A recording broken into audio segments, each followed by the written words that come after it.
Following the fade-out of his friendship with Donald Trump, billionaire Elon Musk has a new fixation, trying to form a new political party. Musk has been a vocal critic of Trump's mega bill and vowed retribution against those who voted for it. He posted a poll on the 4th of July about the creation of the, quote, America Party, floating the idea of focusing on winning about 2 to 3 Senate seats and 8 to 10 House seats in order to try to influence legislation in Congress. Former Congressman Conor Lamb and Mara Gillespie are back with us. All right, Conor, how seriously should we be taking this? Third parties in the U.S. have a terrible track record. Is it more likely that Musk and Trump are going to simply be selecting opposing primary candidates in some sort of a proxy battle, or is this like a real thing?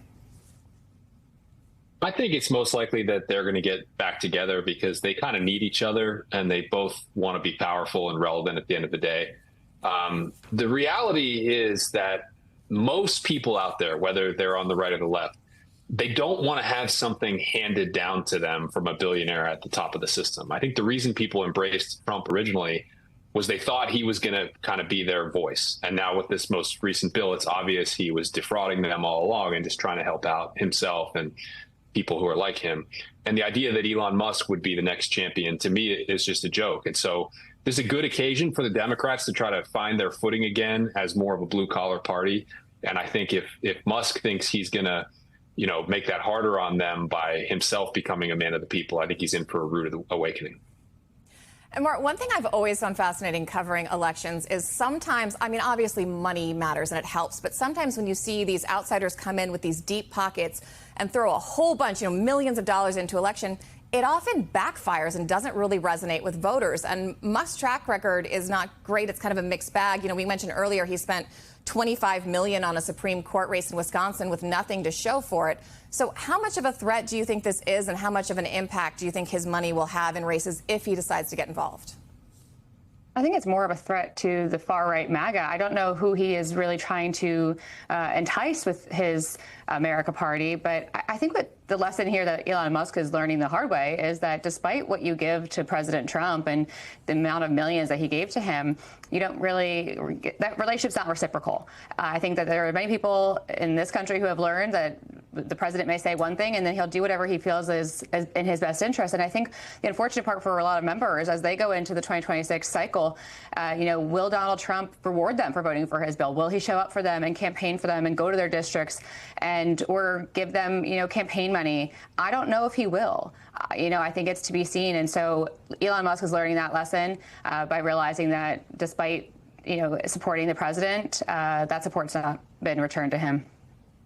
And Conor, before this big, beautiful bill, whatever you want to call it, passed, you had House Minority Leader Hakeem Jeffries spoke for more than 8 hours. It's the longest floor speech in history. Let's take a listen to just a small piece. Republicans are trying to jam a budget down the throats of the American people that will close hospitals, close nursing homes, and detonate the ability of millions of people to access home care. That's shameful. It's not the type of leadership that this country needs right now, but that's what we're getting. Chaos, cruelty, and corruption. Conor, Democrats have been criticized of essentially not fighting hard enough against Trump's agenda. How do you think this speech was received? And do you think its impact is being overblown because Democrats just really want something positive to hang on to? Or do you think it's going to make a difference? I think what Hakeem is doing is leading by example. So even if it doesn't make a huge impact on the broader public, it makes an impact on people like me, Democrats out there who are engaged in politics more at the local level. And I think coming out of 2024, the feeling was that some big part of the country perceived us as a little bit of out of touch with their lives and maybe, too judgmental or focused on the wrong issues or whatever the case. And I've always believed the only way to cure that is not through like something that somebody comes up with on a podcast, but to just get out there, meet people, sweat at the county fairs and knocking on people's doors and all the rest. And this is sort of Hakeem's version of doing that because the House floor is what he has access to. And he worked hard in that speech. He made it about other people. It wasn't about abstract ideas or about Democrats or anything. It was about people who are going to lose out under this bill.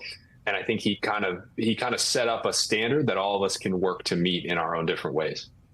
Mara, quickly before we go, what's your take on that? Do these long speeches really matter? Do they impact with voters, or are they just, singing to the choir?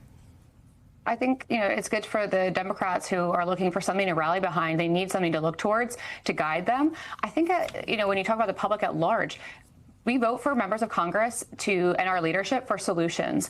And so while, yes, the Democrats have plenty to pick from with this big, beautiful bill to harp on and to criticize, what is the solution that they're looking to put in place? So how would they address the debt? How would they address some of the issues that we're having in this country that, Republicans, this bill is not perfect by any means, but there is no such thing as one perfect bill. So what is it that they're coming up with as far as solutions? And I think that that's going to be a challenge for them to unify around a message that they can take home, as opposed to just having things to say against the president, against the White House and their administration. They need a message of what they're for. All right, former Congressman Conor Lamb and Maura Gillespie, thank you.